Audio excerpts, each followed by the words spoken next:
اور New Zealand شامل ہے جو انٹیلیجنس شیئر کر رہے ہیں. اس خطے میں اب سائبر ویپنز استعمال ہوگے, انٹیلیجنس کی آپریشن ہوگی. چین کا تبت صوبہ, چین کا شنجیانگ صوبہ, گلگت بلتستان, کشمیر اور افغانستان میں ایکٹیویٹیز بہت زیادہ بڑھ جائیں گی. اب پاکستان چاہتا ہے کہ روس کے ساتھ تعلقات بنائے, چین کے ساتھ اسٹریٹجک تعلقات بڑھائے, اور افغانستان, سنٹرل ایشیا اور ایران کے ساتھ تعلقات استوار کرنا چاہیے. لیکن پاکستان یہ بھول جاتا ہے کہ سوویت یونین کو ڈس انٹیگریٹ کرنے میں پاکستان نے کردار ادا نہیں کیا تھا. افغانستان میں جنگ کے دوران پاکستان سنٹرل ایشیا دہشت گرد نہیں بھیجتا تھا. جب ایران پر 30 سال پابندی تھی تو کیا پاکستان اس سے فائدہ نہیں اٹھاتا تھا؟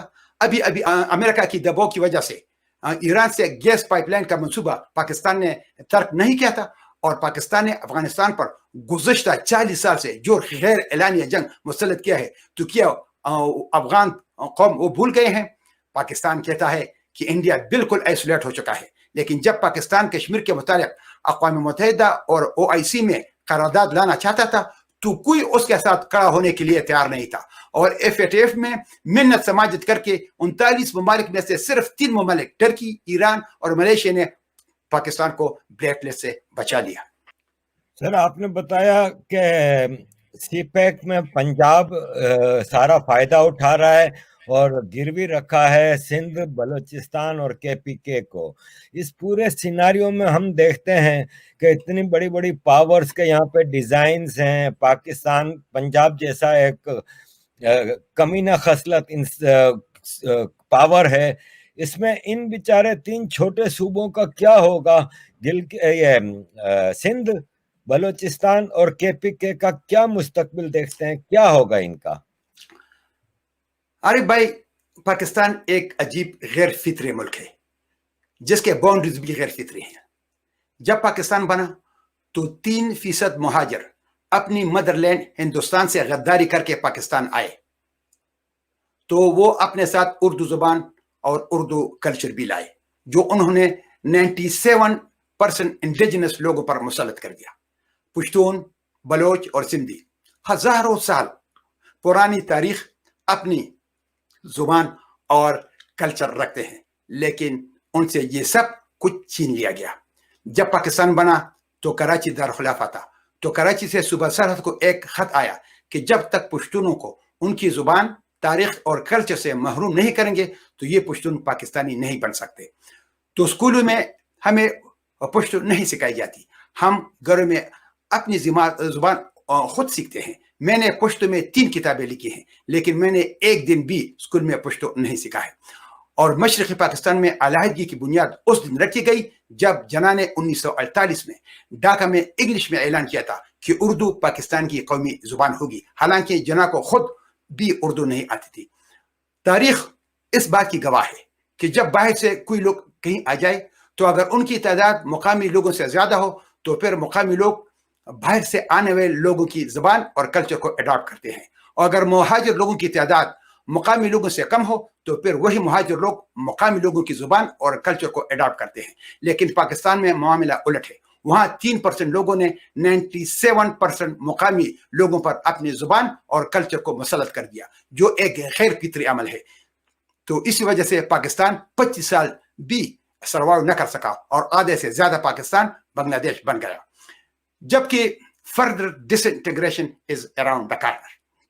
پاکستان میں پنجاب کی مثال ایسی ہے کہ پنجاب ایک محل ہے اور پختونخوا, بلوچستان اور سندھ اس کے سرونٹ کوارٹر سے.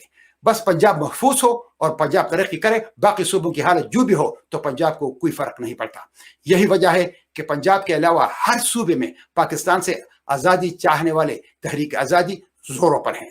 جب پاکستان میں دھماکے ہوتے تھے تو پیو کی سروے کے مطابق پختونخوا میں سارے پاکستان کے 65% دھماکے ہوئے تھے, جن میں مرنے والوں کی تعداد سارے پاکستان میں 70% تھی.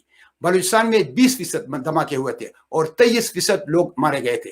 لیکن پنجاب میں ایک بم پھٹا تھا جن میں صرف 5 لوگ مارے گئے تھے, کیونکہ پاکستان میں جتنے بھی دہشت گرد تنظیمیں ہیں وہ پاکستانی فوج اور پاکستان ISI کے گود میں پلے پڑے ہیں, اور پاکستان کی فوج اور ISI میں 80% سے زیادہ پنجابی ہیں. تو اسی وجہ سے پنجاب میں دہشت گردی اور دھماکے نہیں ہوتے ہیں. خیبر پختونخوا میں